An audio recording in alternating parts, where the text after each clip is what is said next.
E hoje aqui no programa temos a quinta entrevista com os candidatos ao governo do estado de Santa Catarina.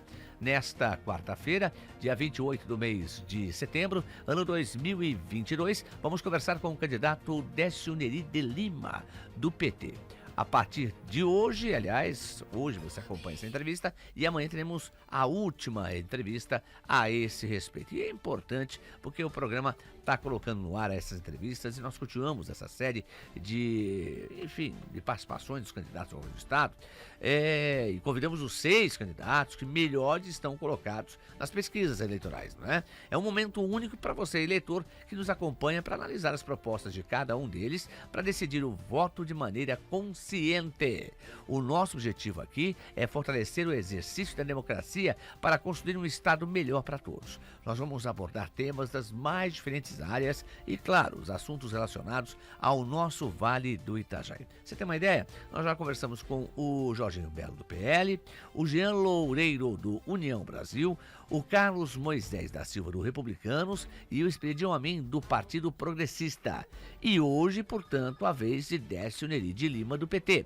E o tempo de entrevista será de 30 minutos, sendo que o último minuto será usado para considerações finais do candidato. Então, vamos começar a entrevista com o candidato Décio Lima. A partir desse momento são 8 horas com 29 minutos, 8 horas 29 minutos. Esta aqui é uma entrevista que você acompanha além da Rádio Clube FM, do programa Alexandre José, em 89,1, você acompanha também através do YouTube e do Facebook. Bom dia, Décio Lima, seja bem-vindo. O tempo da entrevista começa agora. Bom dia, Alexandre. Bom dia aos queridos ouvintes da Rádio Clube. Prazer enorme poder interagir com a expressão que é da Rádio Difusão de Santa Catarina e da nossa querida Blumenau, a Rádio Clube, principalmente com você, que é um ícone da comunicação para todos nós e que tem acompanhado sempre os acontecimentos do Brasil, de Santa Catarina e principalmente da nossa região do Vale do Itajaí e da nossa querida Blumenau, Alexandre. Muito bom estar contigo nessa manhã, deixar um abraço fraterno a todos aqueles que nesse momento nos dão a honra de nos ouvir, para que nós possamos refletir sobre os acontecimentos que estão em curso no Brasil e em Santa Catarina e que serão decisivos para as nossas vidas a partir do resultado do próximo dia 2, Alexandre. Bom, vamos falar de uma coisa que vem atingindo a sociedade brasileira e Santa Catarina não foge à regra. A fome atinge 4,8% das famílias de Santa Catarina. Isso representa cerca de 338 catarinenses a cada 1.000 habitantes, segundo informações passadas pela Rede Brasileira de Pesquisa em Soberania e Segurança Alimentar. Como é que o senhor, Décio Lima, vai diminuir esse índice? Alexandre, o teu áudio está com dificuldade de chegar aqui para mim. Eu não consigo com clareza ouvir a indagação, inclusive, que você fez agora. Então eu vou repetir. Você está me ouvindo melhor agora, Décio Lima? Deu uma melhorada. Perfeito, Alexandre, vamos lá sim. então. Eu tenho a informação aqui, segundo a Rede Brasileira de Pesquisa em Soberania e Segurança Alimentar, a fome atinge 4,8% das famílias de Santa Catarina. Isso representa 338 catarinenses a cada 1.000 habitantes. Como que o senhor vai diminuir este triste índice? Olha, Alexandre, infelizmente o Brasil voltou ao mapa da fome com 33 milhões de pessoas nessa situação de vulnerabilidade alimentar.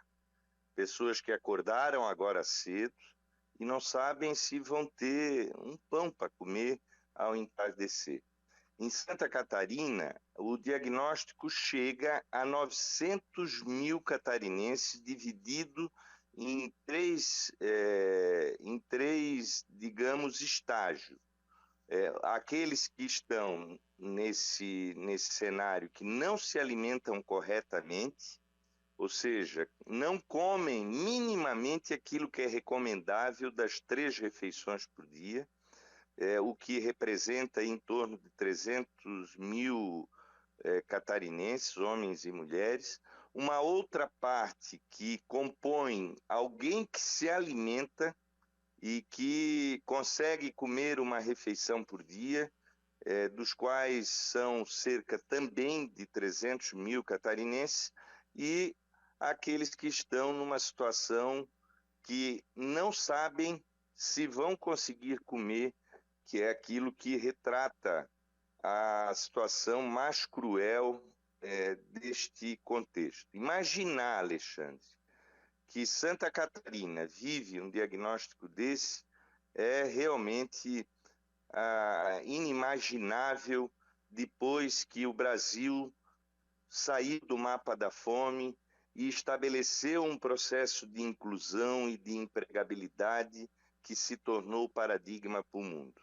O Brasil conseguiu chegar a patamares de ser o terceiro país no mundo com uma das menores taxas de desemprego e ter saído daquilo que chama o mapa da fome, que é um monitoramento da Organização Mundial da Saúde. Hoje nós voltamos a isso, porque desprezaram a vida visivelmente. Nós temos um presidente que banaliza as situações como esta, como foi durante a pandemia, que levou o Brasil a ter a maior letalidade do mundo pelos acontecimentos da pandemia, embora nós somos apenas 2,8% da população do mundo, e aqui morreram 10% das mortes ocorridas pelo Covid. Isso é um retrato. A vida não importa. E eu acho, Alexandre, que a coisa mais importante de qualquer governante é a sensibilidade de proteger a vida das pessoas. Eu serei o governador que vai proteger a vida das pessoas. Até porque, Alexandre, você me acompanhou, aprendi na grande escola que é a nossa Blumenau, pelo honroso cargo que eu exerci de prefeito da cidade por 2 mandatos, que eu tenho certeza da memória do nosso povo se lembram dos acontecimentos, das obras de infraestrutura, dos asfaltamentos que levei para todos os cantinhos da cidade, de obras como a Ponte do Tamarindo, reurbanização da Rua 15, terminais com a integração do transporte coletivo, mas eu aprendi que as obras mais importantes são as humanas. E tenho com muito orgulho não as obras feitas pela estrutura, mas as obras que protegeram a vida do nosso povo. Eu sempre fui o prefeito que disse que se acharem uma criança na rua, eu renuncio o cargo de prefeito. E é assim que eu quero ser governador. Eu quero ser um governador para não permitir que em nenhum lugar de Santa Catarina, do mais rico ao mais pobre, tenhamos alguém numa vulnerabilidade, numa situação de moradia de rua, numa situação de flagelo alimentar. Como pode um governador morar na Agronômica e a 500 metros, na chamada Praça 15, conviver com 1.000 pessoas em situação de moradia de rua? Isso é inadmissível. Um governante não pode absolutamente se desumanizar. E eu serei o governo do amor, com os programas que são os mais importantes, que são as políticas humanas. E olha, Alexandre, são as mais baratas. Incrivelmente, dar uma renda mínima para as pessoas poderem se alimentar, dar uma condição de casa para as pessoas, são as obras mais baratas. E nós não merecemos, num estado como o nosso, que é a 6ª economia do país, é o 6º PIB, conviver com esse retrato que você traz aqui nos microfones da Rádio Clube, que é o diagnóstico verdadeiro da situação de miserabilidade que, infelizmente, o Brasil foi tomado e Santa Catarina, principalmente, fechou os olhos para esses acontecimentos tristes. Eu acredito que ninguém que tem os nossos valores, os valores do amor, os valores que foram marcantes nas nossas vidas como cristãos, como pessoas de fé, como pessoas que sabem que este é o caminho e a solução. É conviver e fechar os olhos para essa triste realidade que nós estamos vivendo em Santa Catarina. Então, a primeira atitude minha, quando tomar posse no governo de Santa Catarina, vai ser justamente resolver os problemas da fome, os problemas que hoje levam mais de 100 mil catarinenses à espera de uma cirurgia eletiva, que levam o estado de Santa Catarina a viver com condições que não representam o sentimento do nosso povo e da nossa gente, porque somos um povo solidário. Eu tenho muito no coração e de forma permanente a experiência que eu tive em Blumenau. Eu vou governar para todos, eu não vou fazer governo partidário, eu vou governar com empresários, eu vou governar com as entidades que protagonizam a economia, mas eu serei um governo que não vou permitir que os seres humanos sejam banalizados pelas suas condições, às vezes difíceis de vida, nós tivemos que enfrentar ao longo da nossa existência, Alexandre. Muito bem, agora tem mais a indagação. O senhor está participando aqui dessa entrevista na Rádio Clube FM Blumenau. Décio Lima, candidato ao governo de Santa Catarina. Está conosco Alexandre Gonçalves, jornalista e analista político. Seja bem-vindo, Gonçalves, bom dia. Bom dia, Alexandre José, uma saudação aos nossos ouvintes e um bom dia ao candidato Décio Lima. Candidato, eu quero falar sobre um tema que me parece que o PT não faz a sua meia-culpa devida, que é a corrupção. Eu já ouvi algumas vezes no Informe Blumenau Entrevista, eu ouço as suas explicações sobre os processos que envolvem o ex-presidente Lula. Concordo que ele não era o chefe de uma quadrilha, como querem imputar, mas, por outro lado, foi instalada uma quadrilha nas administrações petistas no governo federal com lideranças importantes do Partido dos Trabalhadores, lideranças de outros partidos também, e um esquema forte com um empresariado. Eu não vejo o PT fazer a meia-culpa que esses casos realmente aconteceram. Então, como o eleitor pode acreditar que não vai haver corrupção nos governos do PT se o Partido dos Trabalhadores não faz essa autocrítica devidamente? Ô Alexandre, eu acho que quem tem que fazer a meia-culpa, sobretudo, é a imprensa. Quem tem que fazer a meia-culpa são pessoas que ainda ficam com uma narrativa acusatória, desrespeitando o Estado de Direito, desrespeitando o princípio da presunção da inocência e continuam a emitir culpabilidade. Essa é a meia-culpa. O processo da corrupção é endêmico nessa relação histórica e no mundo todo. Ele existe e nós precisamos combater com a punição, nós precisamos criar órgãos de controle, como o presidente Lula criou o Ministério da Controladoria, como o presidente Lula criou os portais da transparência, como o presidente Lula não interferiu na Polícia Federal, lhe dando autonomia e criando instrumentos para combater a corrupção, como o presidente Lula fez durante todo o processo, permitindo que todos os atos fossem combatidos. Isso é uma questão. Agora, a outra questão são os acontecimentos criminosos com a utilização do judiciário, com a utilização do Ministério Público para intervir na política brasileira, como fizeram com o presidente Lula. E eu falo com muita tranquilidade sobre isso. Como é que eu posso fazer meia-culpa de uma pessoa que conhece o presidente da República há mais de 40 anos, que criou sua filha na minha casa, como vocês sabem, que, portanto, viveu com ele nos ambientes da sua vida antes de ser presidente, depois, nos natais, aniversários, de um advogado que leu todas as páginas dos processos dele, e revelam claramente que não há digitais do presidente Lula em nenhum crime.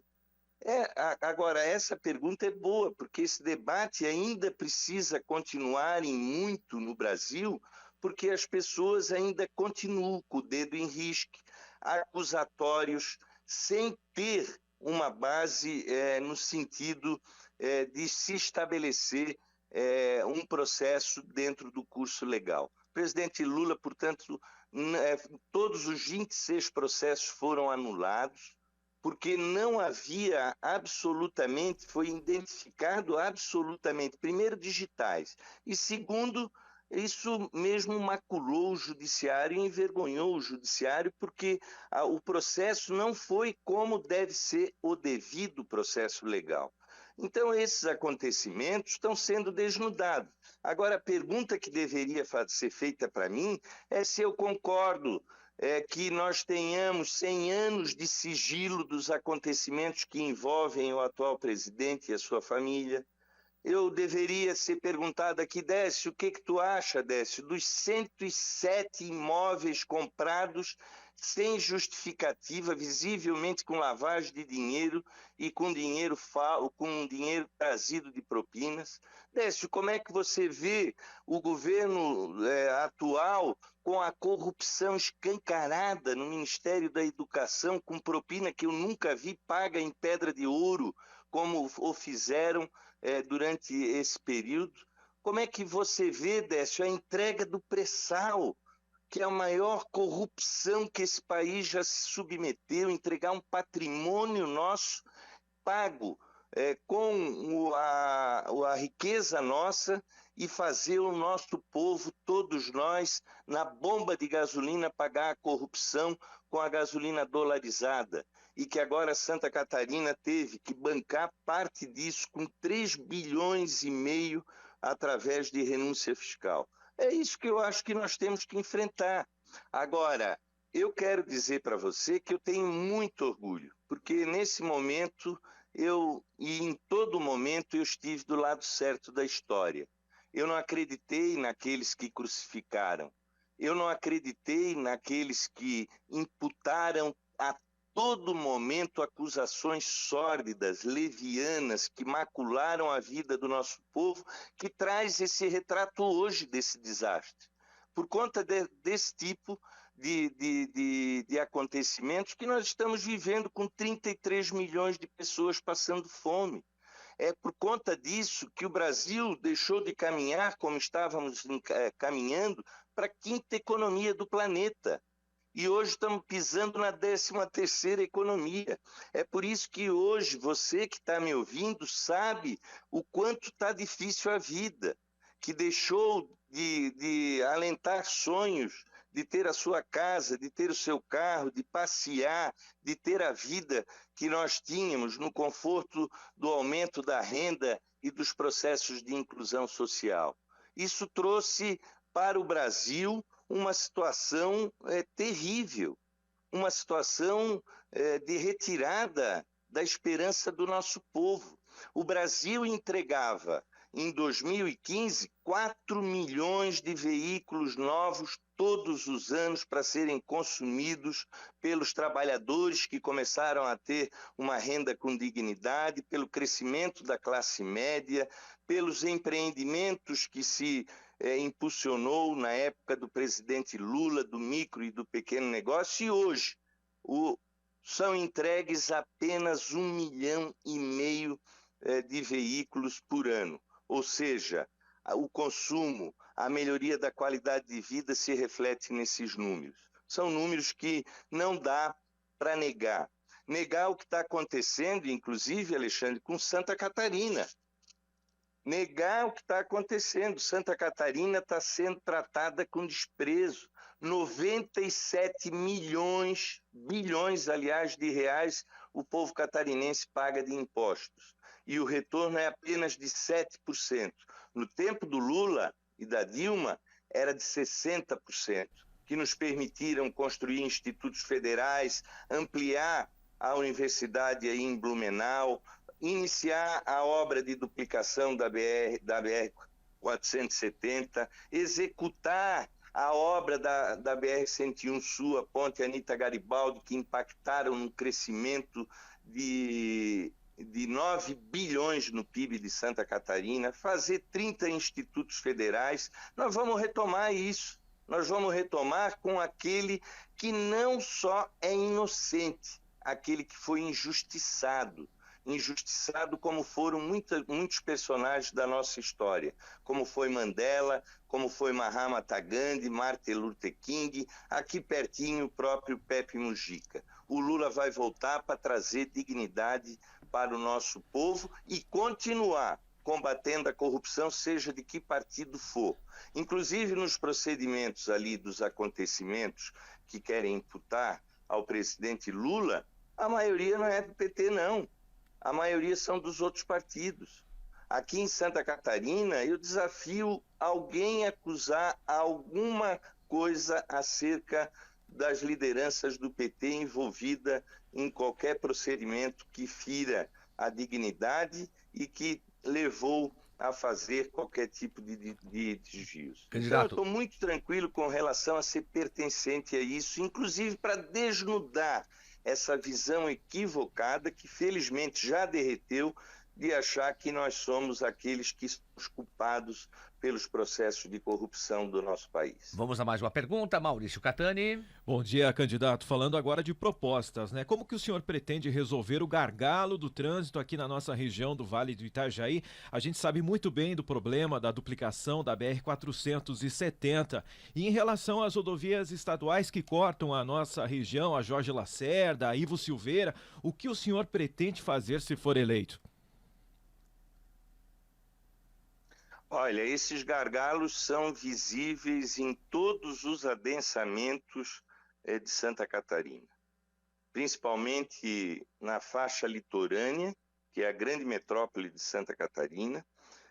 Nós temos uma paralisação de acontecimentos de obras de infraestrutura no nosso estado, por conta do desprezo, como aqui na REI, por parte desse modelo republicano que virou as costas para Santa Catarina. Eu até acho e respeito muitas pessoas que gostam do Bolsonaro, mas ele não gosta do povo de Santa Catarina. Nós vamos retomar os acontecimentos das obras estruturantes. Gosto aqui de frisar, tenho muito orgulho de ter sozinho feito a luta pela BR-470. Foi eu que conquistei que ela entrasse no programa de aceleração do crescimento. Ela iria ser concluída no final do governo da presidenta Dilma, como ela garantiu para nós, e os recursos estavam no orçamento para isso. Foram cortados depois do golpe de 2016, cortaram um mandato praticamente todo de uma presidente que tinha assumido esse compromisso. Faz 6 anos e eles estão ali trazendo recursos que não atendem a um acontecimento tão importante para a infraestrutura de Santa Catarina e da nossa região. Portanto, o presidente Lula veio aqui, deverá ser eleito no primeiro turno e se comprometeu comigo de voltar a fazer os investimentos que são imprescindíveis na infraestrutura de Santa Catarina. Nas BRs, rapidamente terminar a BR-470 e dar continuidade rápido ao seu prolongamento, porque ela é fundamental como logística para a economia de Santa Catarina. Vamos iniciar a terceira pista na 282, vamos concluir a 280, vamos fazer com que haja uma garantia de resolver os problemas das BRs. No que diz respeito às SCs, quero apresentar logo no começo do meu governo o maior projeto de investimento de infraestrutura. E vocês sabem que eu não estou falando bobagem. Foi assim que eu fiz com o projeto Século XXI, que trouxe resultados e impulsionou a nossa cidade na qualidade de vida e na economia. Olha, só tem um jeito de gerar emprego e da economia crescer. O Estado resolver os problemas graves da infraestrutura.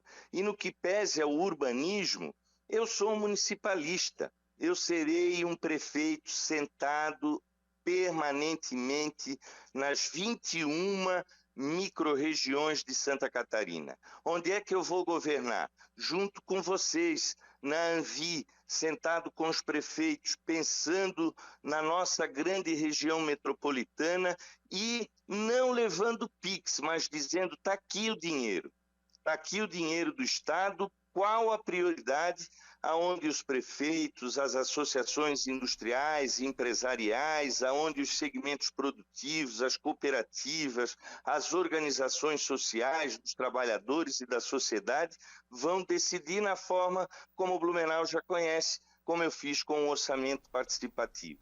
Então eu serei um governo que vai fazer com que nós possamos impulsionar a economia de Santa Catarina e resolver, como política de Estado, sobretudo a infraestrutura. Porque o Estado de Santa Catarina tem uma boa capacidade de endividamento e nós vamos utilizar para fazer esse Estado crescer e resolver os gargalos que são difíceis nos adensamentos urbanos e, como nós sabemos, complicado como é a nossa querida cidade de Blumenau. Candidato... Eu estou muito tranquilo agora nesse momento, inclusive para pedir. Eu acho que Blumenau está tendo uma chance de recuperação da sua representatividade política. Blumenau não pode me olhar por um partido. Blumenau tem que me olhar como um dos seus. Aliás, o único nesse momento que tem chance de ir para o segundo turno e ganhar as eleições, e nós temos um governador de Blumenau, do Vale, que conhece os problemas e que, com certeza, não vai decepcioná-los, como eu fiz com meus 8 anos de prefeito, que saí com uma aprovação do Ibope de mais de 85% de ótimo e bom. Nós temos 6 minutos de entrevista ainda. O Eberson Luiz tem informação, tem pergunta também para o senhor. Bom dia, candidato. Gostaria que o senhor recordasse basicamente sobre os projetos do e para o esporte implantados em seu governo aqui em Blumenau, quando prefeito, e as novidades que poderão, caso seja eleito, serem aplicadas no Estado. Eu tive dificuldades de ouvir a sua indagação. Ele perguntou sobre os projetos com relação ao esporte, caso seja eleito o governador de Santa Catarina. Olha, nós temos um perfil extraordinário e agregador promovido pela nossa região. Tenho muito orgulho de ter participado de momentos históricos de impulsionamento da atividade esportiva. Eu quero dizer que tanto a cultura, eu serei um governador da cultura, como serei um governador do esporte. Porque são atividades humanas que tocam a nossa população com aquilo que é importante na vida, a felicidade. Eu serei um governador do amor. Eu quero ser o governador não do ódio. Eu quero ser o governador da paz e da felicidade, do livro, não da arma. E por isso nós vamos interagir com esses setores que estão sem a presença do Estado, sem a presença do governador, para que nós possamos ser efetivamente parceiros de atividades tão importantes para a vida humana e que não tem política pública. Quando a gente vê, são setores que lutam por si, produzem por si e não têm aquela proteção e parceria fundamental, como eu fiz quando fui prefeito de Blumenau, ao longo daquele período que impulsionou a atividade. Então, eu fique muito tranquilo, porque essa pluralidade na forma de governança, ela vai estar presente. A pluralidade da defesa da vida, de respeito às formas que as pessoas adotaram no caminho das suas vidas, um governo que vai garantir saúde, que não vai banalizar a vida, um governo que vai tratar os aspectos do esporte, da cultura, com a responsabilidade e a importância que tem, um governo que vai fazer uma caminhada e uma trajetória sem igual na história de Santa Catarina. Eu tenho plena convicção. Eu estou aqui não por mim, eu estou aqui representando uma causa de esperança e de modificações que serão fundamentais nesse momento da história do Brasil e de Santa Catarina. Mais uma pergunta, nós temos 3 minutos de entrevista ainda. Alexandre Gonçalves. Candidato, rapidamente, só para a minha primeira pergunta, eu não fiz sobre o presidente Lula, eu fiz sobre o Partido dos Trabalhadores e os casos de corrupção que envolvem suas lideranças. Mas vamos para frente. Como é que vai ser a relação do Partido dos Trabalhadores com a classe empresarial? Sempre foi uma relação um pouco antagônica em alguns momentos. O senhor teve recentemente no encontro da CIB, também recentemente no primeiro debate na Band, o ex-presidente Lula chamou o agronegócio de fascista. Como é que vai ser a sua mensagem? Qual é a sua relação com a classe empresarial de Santa Catarina? Olha, primeiro, Alexandre, eu quero dizer para você dar uma pesquisadazinha, e tenha essa liberdade, não para te constranger, mas com todo respeito pelo teu jornalismo sempre profissional. Eu não quis absolutamente fazer defesa, estabelecer qualquer constrangimento à grandeza que você representa para o jornalismo. Mas hoje está muito comum. Consulta aí no Google, vê quem são os partidos mais corruptos. Né? Já fico feliz da compreensão que você tem dos acontecimentos do presidente Lula. Você vai ver que no ranking dos partidos mais corruptos, aquele que menos justamente é o PT em acontecimentos envolvendo aqueles que protagonizam a política. Você vai ver lá no ranking o PP, você vai ver os partidos ligados ao Centrão, você vai ver os partidos que hoje fizeram esse crime hediondo contra o Brasil do orçamento secreto, mas você vai ver lá atrás, pelos fatos ocorridos de corrupção nos últimos 40 anos, o PT lá embaixo. Eu quero dizer para ti que eu farei um governo de todos. É inimaginável imaginar um governo de Santa Catarina que não seja um governo também dos setores produtivos e dos empresários. Eu tive recentemente na Associação Comercial e Industrial de Blumenau, essa semana, junto com a Ana Paula, junto com os nossos candidatos a deputados estaduais, e deixei claramente para eles: ali naquela mesa está a minha escola que aprendi a governar. Você se lembra que quando eu governei, os empresários indicaram vários setores do meu governo. Eu sempre tive uma relação extraordinária na pluralidade da sociedade.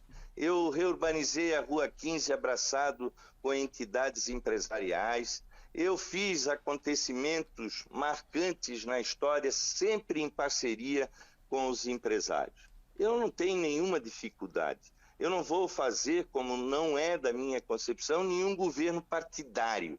O meu governo não vai ser do PT, vai ser do povo de Santa Catarina. Candidato. O meu governo vai ser de Blumenau, do Vale do Itajaí e de todas as regiões de Santa Catarina. Se tem uma coisa que eu não gosto... Fique tranquilo que o meu exemplo é muito bom e garante isso que eu estou afirmando. Se tem uma coisa que eu não gosto é cortar as pessoas quando estão falando, né? E ainda mais com relação ao tempo, mas o tempo tem que ser igual para todos. Candidato ao governo do estado de Santa Catarina, Décio Neri de Lima, obrigado pela participação. Gratidão, Alexandre, continue aí na luta, porque todos nós somos imprescindíveis nesse momento da história do nosso país, principalmente a nossa comunicação, a nossa imprensa e também esta magia que é a radiodifusão e essa história rica e linda que eu tenho orgulho, que é a nossa Rádio Clube. Muito obrigado pela oportunidade, um abraço. E vamos firmes para o segundo turno. É Lula 13, é Décio 13, é Dário, senador do Lula, para que nós possamos mudar Santa Catarina e o Brasil. E não se esquecer de eleger a deputada de Blumenau, a única que tem chance é a Ana Paula Lima, que na última eleição perdeu por um voto na legenda. Vamos recuperar os espaços que são importantes para trazer recursos para a nossa cidade. Um grande abraço. Obrigado. Um abraço. Muito bem, candidato Décio Lima, penúltimo candidato ao governo do estado, a ser ouvido aqui pela Rádio Clube no programa Alexandre José. Amanhã será a vez de Odair Tramontim, do Novo, o último a ser ouvido como candidato ao governo do estado.